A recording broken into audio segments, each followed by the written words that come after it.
And talk about a cliffhanger, guys. Sorry about that. I had to end the video abruptly.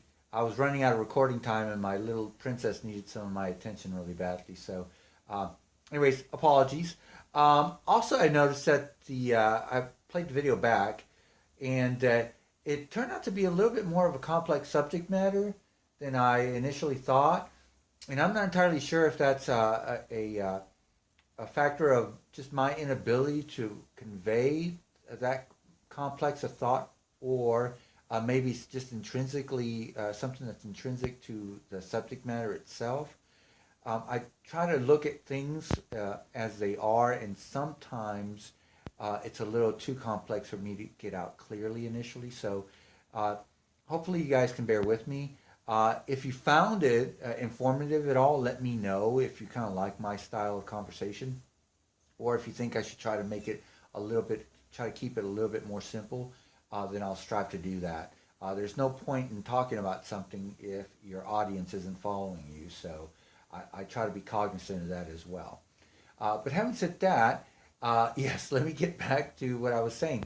So you can expect what you can expect developers to do as the iterations of games get out there year after year, is for them to try and attempt to make games more complex as they try to harness the power so that basically fundamentally change the paradigms. They can make the games better. They can increase the complexity of the world simulation, the physics, inherent narrative, intrinsic narrative of the game, emergent narrative as well. All these factors.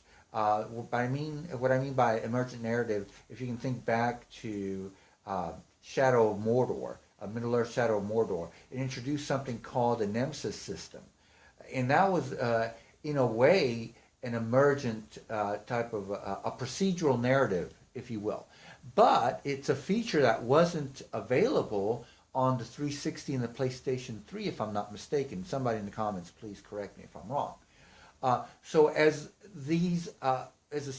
general computing power is being utilized more and more and more, then the feasibility of 60 frames a second for the sake of 60 frames a second just won't be there. So you'll have games, and I guess I want to kind of go off on a tangent here a little bit to frame the perspective a little bit better. You're going to have games that are just not intrinsically, how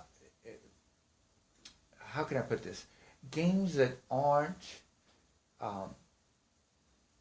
that open to, I guess, from a design standpoint, to 60 frames a second, like an open world game, so to speak, especially one set in modern times. I'm not entirely sure if a fantasy open world role playing game would absolutely need. Now I take that back.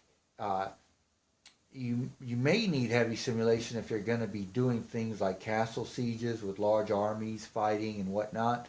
Then yes, then you may also have them limited to 30 frames a second. But it's hard for me to imagine a world like Cyberpunk 2077 where you're able to employ all the features you want while at the same time maintaining 60 frames a second. Now, in the case of Cyberpunk 2077, if it's a cross-gen title, that means it's a title that play both on the PlayStation 4 and the Xbox One, as in addition to the PlayStation 5 and next Xbox, then yes, what you would do is you would have it play at 30 frames a second on the 8th gen, and then naturally having all that overhead on the PlayStation 5 and next gen Xbox, you would be able to ramp it up for 60 frames a second. But having said that, there are certain types of games that just intrinsically need a more general processing power, more general computing power for all the things that they want to do on any particular type of generation that you're looking at. So, having said that, a fighting game is a game that needs 60 frames a second, whether it gets it or not. That's one that invites 60 frames a second, because the 60 frames a second is more useful to the gameplay experience than making the world simulation more complicated, if that makes any sense. So that's one. A game like Tomb Raider or Uncharted would benefit from 60 frames a second, because they don't necessarily have to have a great amount of branching narrative, a dialogue, AI, or even physics for that point, from that standpoint, because a lot of what's going on as far as the larger set pieces are going to be scripted anyways. So it's a little bit of a deception, an illusion created by those tightly scripted linear games that have a very tight narrative. They make you feel like the world is more alive than it actually is. But in a game like this, where we have people going on about their lives, and I imagine in the next gen, as far as AC Origins here in this open world, where they have day-night cycles as far as their behavioral patterns, I can only imagine that developers are going to want to expand on that with the next coming generation to make the game so much more alive. At the same time, your materials handling, as far as how you handle a cloth and metal and slippery surfaces, traction, things also, in addition to that, your physics, collision detection as well, when you tend to collide into an object.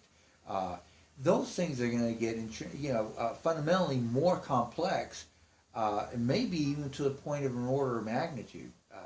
So you're going to need that central processing power there, waiting to be utilized for those purposes, instead of just simply doubling everything that you're already doing perfectly well with 30 frames a second, having to double all that just to get 60 frames a second.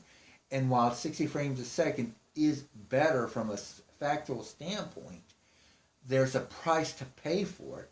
And not entirely sure that every game developer or every gamer out there is going to want to pay that price just to simply get the overall greater amount of smoothness in their video game. Not to mention, you're also giving up resolution in addition to all that. So again, there is a price to be paid. But I'll tell you this. There's another type of game that's near and dear to my heart, and those are flight sims. And we really haven't had any to speak of that I can think of. I know there's Ace Combat 7 coming up, and I'm very much looking forward to that game. It's one of the reasons why I got the Xbox One X, is I want to be able to throw as much processing power to that. I know it's still a long ways out, potentially even a year out, and how well it's going to implement an upgrade or a patch, an enhancement, is still up in the air. I think it's a foregone conclusion that it would, given the fact that the Xbox One X is already out and the PlayStation 4 Pro has been out for almost a year and a half. So by the time that game ships, there's already going to be an install base of performance-minded console gamers. So again, that's actually a game that not only invites 60 frames a second, but has all the other requirements as far as world simulation, deforming terrain, and a million, AI, and all kinds of things going on at the same time. So yes, it's not so easy to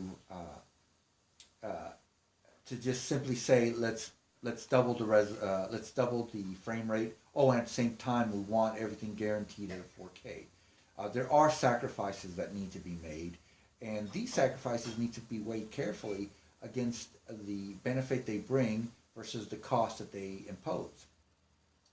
Now, I do have certain caveats to this, and this is basically for games that employ alternate type of rendering solutions. In other words, if you don't need a game to be the absolute most realistic, then you can go with something like cell shading.